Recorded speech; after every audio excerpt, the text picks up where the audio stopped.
Hello, 大家好! It's XDMM from Salty News Network, and today I'm back with a new laptop that costs almost 16,000 ringgit. So this is the ROG Zephyrus S15 2020 version. There's another slightly lower end variant, but lucky us, we have the most pimped out model here with us, which is the GX502LXS.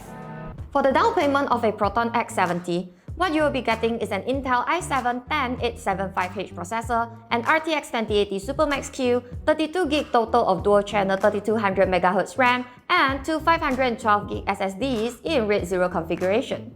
With all of the specs out of the way, let us take a look at the laptop itself. First things first, ROG has gotten rid of the RGB backlighting on the lid, so the logo is now just a plain gunmetal texture. I know that I always say no RGB, no life, but this one actually looks very decent and matches the magnesium aluminum alloy finish. By the way, the lid is still a fingerprint magnet, so you'll have to get used to wiping it all the time or just leave with an oily machine. Otherwise, the chassis design is mostly the same. You'll get the same dual lateral hinges, a nice sandstone textured palm area, and of course, the iconic AES design which opens up the bottom of the laptop when you lift the lid. This not only promotes better airflow for cooling, but also has the added benefit of separating the bottom of the laptop from your thighs in case it heats up while gaming. Opening it up, you'll find a crazy fast 300Hz display with 3 ms response time, which you'll definitely love if you're coming from a plain old 60Hz display. It will definitely help with better tracking in FPS titles, but for a noob like me, honestly, I don't think my eyes can tell the difference beyond 144Hz. I'm sure competitive gamers will feel and appreciate the upgrade, but for scrubs like me, well, I guess it's just a nice number to flex lah. Color-wise, it's Pantone validated with 100% sRGB coverage, which means it's good for some casual editing work. But if you're a full-time content creator, then perhaps you will want a more creator-centric laptop instead. As usual, the bezels are nice and slim, but once again ROG has decided to leave out the built-in webcam. There isn't an external one included in the package either, so you have to buy and bring around your own if you need one for work from home or distance learning setups. The keyboard deck is relatively solid with minimal flex. Because the Zephyrus series is super slim and designed for portability, the travel distance of the keys are pretty short and need some getting used to. But overall, it feels very nice and solid to type on. Of course, you'll get your per key RGB lighting with 3 lighting levels, but unfortunately, ROG still hasn't lit up the F1 to F12 buttons yet. Why? 點解? 為什麼? Kenapa? Apart from the function keys on the top, you'll get an additional row on the right, as well as some additional shortcut keys on top. The hexagonal power button is also separated, which is great because I tend to accidentally press it when it's merged into the main layout. As for the trackpad, it has a nice and smooth glass surface that's centered on the laptop chassis instead of the spacebar. It's well sized and has a nice sturdy click as well. Onto the I/O ports. The selection on the Zephyrus S15 is actually pretty complete except for an SD card reader. On the left is the barrel charging port, Ethernet port, HDMI 2.0 B port, a USB Type-A port, as well as headphone and mic in ports. On the other side, you'll get another 2 USB Type-A ports, as well as a Thunderbolt 3 port that supports DisplayPort 1.4 and Power Delivery 3.0.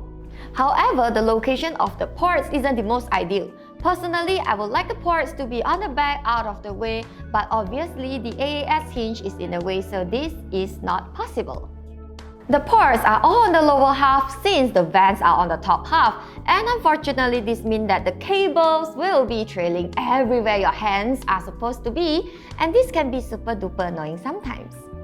Anyway, enough with that, now let's talk about the performance. With this kind of specs, it's no surprise that the Zephyrus S15 could handle everything we threw at it.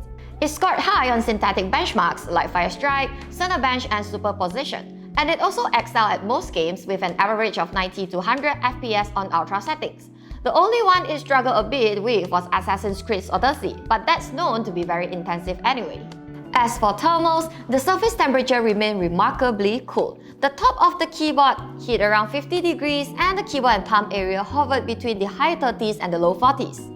Opening it up, you'll see a total of 2 fans and 6 heat pipes, which help distribute heat effectively. But the star of the show is undoubtedly the newly implemented liquid metal used in place of the traditional thermal paste. In any case, it seems to be very effective as the Zephyrus didn't suffer from any overheating issues during our testing session. Do note that the Zephyrus has 3 performance modes to choose from: silent, performance, and turbo. The fans can get pretty loud on turbo mode, but if you have a good pair of headphones, this won't be an issue. You want to use a pair anyway, because the speakers are like most laptop speakers, decent for casual listening, but a bit lacking in the bass department.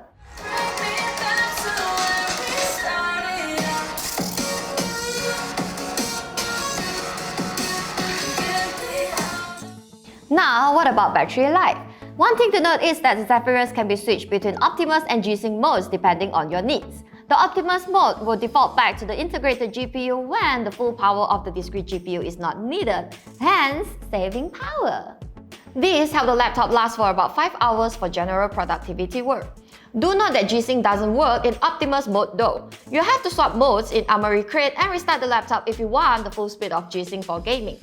Yes, despite it being 2020 and bearing such a huge price tag, the Zephyrus S15 does not support NVIDIA's advanced Optimus technology.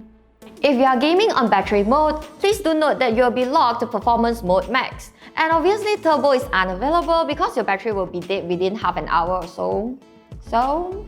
Either way, you'll need to bring along the power brick to unleash the full power of the GPU on the go. If you're just planning to do normal paperwork for the whole day, ROG has also included a smaller 65-watt charger that's much lighter. The extra 65-watt charger is only available in certain regions, so please take note if you are watching this from overseas. Overall, should you throw down 15,499 ringgit on the Zephyrus S15 laptop?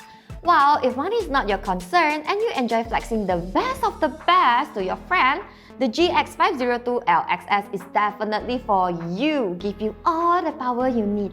But in my honest opinion, I would recommend you the lower end model of the S15 instead. For just 10,499 ringgit, the only compromises will be getting RTX 2070 Super instead of an RTX 2080 Super Max-Q, 16GB instead of 32GB of RAM, and you'll get 1TB of SSD instead of two 512GB in RAID 0 configuration.